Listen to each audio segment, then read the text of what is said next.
नमस्कार दोस्तों, स्वागत है आप सभी का एक बार फिर से हमारे YouTube चैनल झारखंड लैब में। तो आप सभी को सबसे पहले एक प्यार भरा गुड मॉर्निंग। और आज आप लोगों को बीएसटी और अकाउंट का एग्जाम है कॉमर्स वालों का, और फिजिक्स और केमिस्ट्री का वीडियो ऑलरेडी अपलोडेड है। और मैं चाहती हूँ कि एक बार थोड़ा सा क्विक रिवीजन किया जाए। प्रीवियस ईयर पेपर है जिसका क्विक रिवीजन हम लोग करने वाले हैं इसमें। तो हम लोग क्विक रिवीजन की तरफ बढ़ते हैं क्योंकि टाइम बहुत ही कम है, थोड़ा सा समय का दिक्कत हो गया था जिस वजह से मैं कल वीडियो अपलोड नहीं कर पाई। तो देखते हैं आज हम लोग फटाफट से, ज़्यादा टाइम नहीं लेते हुए तुरंत ही हम लोग एक नज़र में थोड़ा सा यहाँ पे 40 क्वेश्चन का रिवीजन कर लेंगे, ठीक है। क्योंकि इसमें से बहुत सारे क्वेश्चन आएंगे, क्योंकि सारे क्वेश्चन तो आपके टेक्स्ट बुक के ही है ना। तो ऐसी कोई बहुत बड़ी बात नहीं है कि क्वेश्चन नहीं आएंगे, ठीक है। कुछ ना कुछ क्वेश्चन तो इसमें से आना ही है। तो बस मेरे साथ जो वीडियो चले आप लोगों के साथ, उसी के साथ आप लोग याद करते चलिए। पहला क्या लिख रहा है, पुस्तक पालन और लेखांकन की प्रथम पुस्तक कब प्रकाशित हुई। तो सबसे पहला पुस्तक जो है 1598 में प्रकाशित हुई। दीर्घकालीन दायित्व क्या है। दीर्घकालीन मतलब कि लॉन्ग टर्म। लॉन्ग टर्म के लिए कौन सा दायित्व होता है, तो लॉन्ग टर्म के लिए दायित्व होता है डिवेंचर, ठीक है। क्रेडिटर, बीपी, आउटस्टैंडिंग एक्सपेंस, ये सारा शॉर्ट टर्म के लिए होता है। रूढ़िवादिता के सिद्धांत के अनुसार अंतिम स्टॉक का मूल्य निकाला जाता है। अंतिम स्टॉक का जो मूल्य निकाला जाता है वो किस पर निकाला जाता है, तो लागत मूल्य एवं बाजार मूल्य में जो कम हो, मतलब कि कॉस्ट प्राइस और मार्केट प्राइस दोनों में से जो कम रहेगा ना, उसी पर निकाला जाता है। किसके अकॉर्डिंग, रूढ़िवादिता के अकॉर्डिंग, ठीक है। लेखांकन सिद्धांतों का महत्व है। लेखांकन सिद्धांत का महत्व किसके लिए होगा, तो इन्वेस्टर के लिए भी होगा, लेखपाल के लिए भी होगा, आकेंक्षक के लिए भी होगा, यानी कि इसका आंसर हो जाएगा डी। 5 नंबर की इस अवधारणा के अनुसार व्यवसाय के स्वामी को व्यवसाय का लेनदार माना जाता है। यानी कि कौन सा ऐसा कंसेप्ट है जिसके अकॉर्डिंग जो बिजनेस का ऑनर रहेगा ना, उसी को लेनदार माना जाएगा। तो इस कंसेप्ट को हम लोग कहते हैं इकाई की अवधारणा। क्या कहते हैं, इकाई की अवधारणा। रोजनामची यानी जो आपका जर्नल है उसमें कितने कॉलम होते हैं, तो उसमें 5 कॉलम होती है। ये सारे क्वेश्चन, बहुत सारे क्वेश्चन आप देख सकते हो, इस बार का भी मॉडल पेपर में है। लेन देनों की संक्षिप्त व्याख्या को क्या कहते हैं, जो ट्रांजेक्शन होता है उसका ब्रीफ जो एक्सप्लेनेशन है उसको क्या कहते हैं, उसको हम लोग नरेशन कहते हैं, जिसको बिंग लिखते हैं हम लोग, है ना।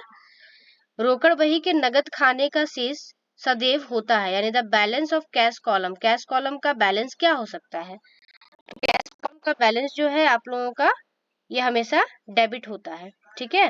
कैश कॉलम का बैलेंस क्या होता है, हमेशा डेबिट शो करता है। आगे बढ़ते हैं।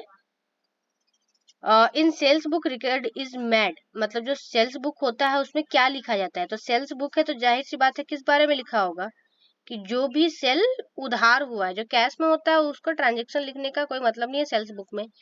डेबिट बैलेंस इज पर कैश बुक मीन्स, मतलब कि अगर डेबिट बैलेंस लिखा हुआ है, कैश बुक का डेबिट बैलेंस लिखा हुआ है, इसका मतलब क्या है, फेवरेबल बैलेंस है, ठीक है। 11 नंबर पे चलते हैं। When a customer return goods then he sent, जब कोई कस्टमर सामान को रिटर्न करता है, जब कोई कस्टमर सामान को रिटर्न करता है, देन वो वेट वेट थोड़ा सा, ठीक है। जब कोई कस्टमर सामान को रिटर्न करता है तो उसे क्या भेजा जाता है, तो उसे भेजा जाता है क्या, क्रेडिट नोट, ठीक है। जब कोई कस्टमर सामान को रिटर्न करने आए तो उसको क्या कहेंगे, क्रेडिट नोट। और वहीं आप अगर जहां से सप्लायर से लिए हो उसको रिटर्न करने जाओ तो उसको क्या बोलोगे आप, डेबिट नोट, ठीक है। 12 नंबर पे देखिए सवाल है, ठीक है। तो 12 नंबर पे क्या लिखा है कि मान लीजिए गुड्स आपके पास 50,000 का है और फ्री सैंपल उसको बांट दिए, ठीक है। तो उसका एंट्री क्या होगा, आप फ्री सैंपल बांटे हो यानी कि आप क्या किए हो, एडवर्टाइज किए हो। तो एडवर्टाइज करने का मतलब एडवर्टाइज अकाउंट डेबिट, और आपके पास से कैश तो नहीं गया है, कैश तो नहीं गया है ना, आपके पास से क्या गया है, सामान गया। और सामान कैसा सामान, चुराया हुआ है, खरीदा हुआ, खरीदा हुआ।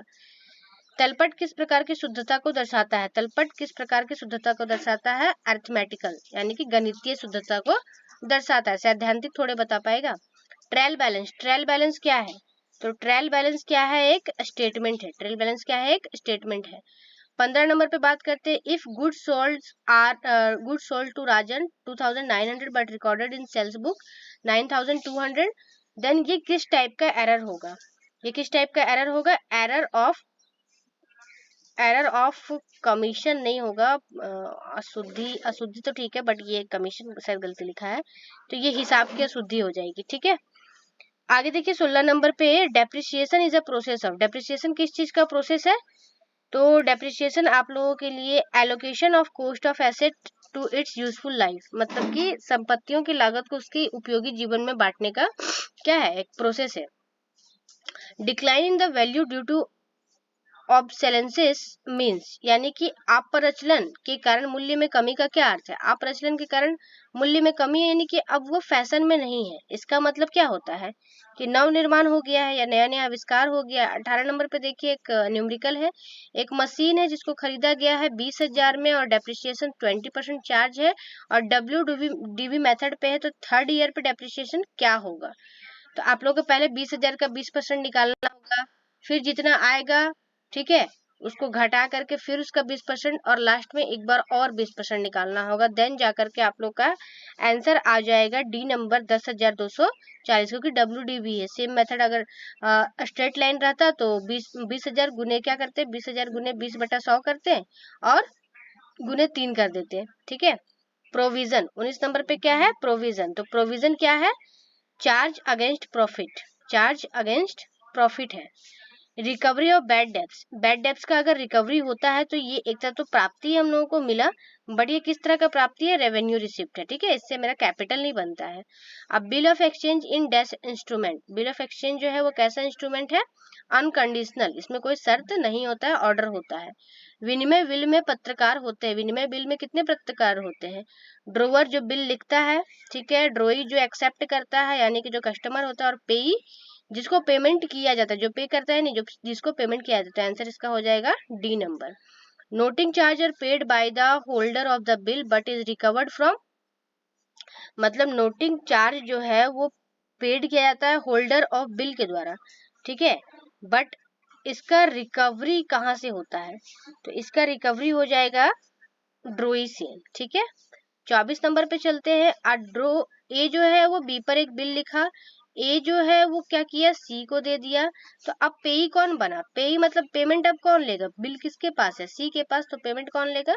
सी लेगा, ठीक है। 25 नंबर से यहाँ से देखिए क्वेश्चन शुरू है आप लोगों का, 24 ये हो गया, 25 से क्वेश्चन कुछ मिस्टेक है क्या? 24 के बाद डायरेक्ट 31 से 36 दे रहा है, एक मिनट वेट करिएगा। ओ 25 नंबर यहाँ से, यहाँ पे क्वेश्चन नंबरिंग यहाँ मिस्टेक कर दिया, ठीक है। तो यहाँ देखिए ये आप लोगों के पास एक दिया हुआ है ट्रायल बैलेंस का एक मतलब कि फॉर्मेट।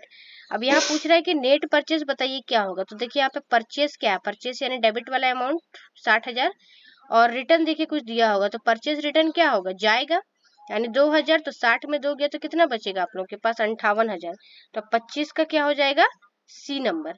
उसी तरह से नेट सेल्स क्या होगा? तो सेल्स यहाँ पर 1,00,000 है और यहाँ पर क्या होगा? रिटर्न 6,000 आया, तो 1,00,000 में 6,000 चला गया तो 94,000, यानी 26 का हो जाएगा बी नंबर। 27 नंबर पे बात करते हैं, इफ क्लोजिंग स्टॉक इज 36,000, अगर क्लोजिंग स्टॉक 36,000 है तो ग्रॉस प्रॉफिट क्या होगा? ग्रॉस प्रॉफिट क्या होगा? 36,000 देख लेते हैं पहले। ग्रॉस प्रॉफिट के लिए क्या चाहिए आपको? क्लोजिंग स्टॉक, मतलब यहाँ तो पूरा हिसाब करना पड़ जाएगा ना, वो ट्रेडिंग पूरा बनाना पड़ जाएगा आप लोगों को, तो उसको चेक करिएगा। हालांकि इसका आंसर 46 आने वाला है, ठीक है। 27 के बाद 28 है कि डेटर पे 5% संचय क्या होगा। तो 28 में आइए सबसे पहले ऊपर, तो डेटर कितना है वो पता करिए। तो डेटर का अमाउंट ये 40,000 हो जाएगा और उसका 5%, तो 40,000 का 10% कितना होगा? 4,000 और 5% का बात करें तो कितना होगा? 2,000, ठीक है। तो 2,000 इसका सही आंसर हो जाएगा। डेप्रिसिएशन एट द रेट 10%, अगर डेप्रिसिएशन पे फर्नीचर पे 10% डेप्रिसिएशन लग रहा है, देन डेप्रिसिएशन क्या होगा? तो पहले फर्नीचर का देखिए अमाउंट कितना है, 12,000 है, ठीक है, 12,000 है और 12,000 का कितना परसेंट निकालने बोल रहा है यहाँ पर? 12,000 का बोल रहा है 10%, तो एक जीरो हटा दीजिए, 1,200 आंसर हो जाएगा। तो 29 का ए नंबर। 30 पे चलते हैं हम लोग, ठीक है। 9 मिनट हुआ है, हम लोग 30 क्वेश्चन कर चुके हैं, बोले थे बहुत स्पीड में करेंगे, ठीक है, क्योंकि टाइम हम लोग के पास बहुत कम है। लिखा है इफ क्लोजिंग स्टॉक इज 36,000, अगर क्लोजिंग स्टॉक 36,000 है तो COGS क्या होगा? ठीक है, तो क्लोजिंग स्टॉक 36,000, तो COGS क्या हो जाएगा? 48,000 हो जाएगा, ठीक है। GP का काम होगा इसमें। 31 है which of the following are in is current asset, current asset क्या है? तो करंट एसेट सभी करंट एसेट ही हैं, ठीक है। यहाँ पे सभी क्या है, करंट एसेट है। अब यहाँ पे बोल रहा है इफ सेल्स 4 लाख, अगर सेल्स 4 लाख है, COGS 3,10,000 है, ऑपरेटिंग एक्सपेंस 60,000 है, तो यहाँ पर बताइए कि ग्रॉस प्रॉफिट क्या होगा। तो आप लोगों को कुछ नहीं करना है, यहाँ पर 4 लाख और 3 लाख हो जाएगा 7,10,000, और 7,10,000 में क्या करना है 60,000 जो है, यहाँ पर बात करें 32 का, तो 32 का वैसे आंसर हो जाएगा आपका बी नंबर। और बी कैसे आएगा, बात वो होता है 4,60,000 है ना, 4,60,000, एक मिनट 4,00,000, 3,70,000, 4,00,000 अगर 60,000 है और यहाँ पे 3,10,000 है। हाँ ठीक है।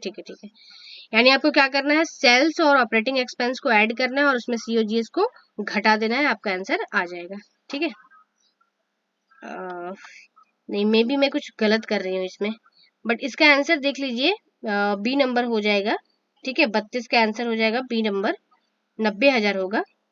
33 में फाइनल अकाउंट और प्रिपेयर्ड, फाइनल अकाउंट जो है वो किसके आधार पर प्रिपेयर किया जाता है, तो अकाउंटिंग ईयर के एंड में। ठीक है, एंड में, फाइनल नाम से पता चल रहा है।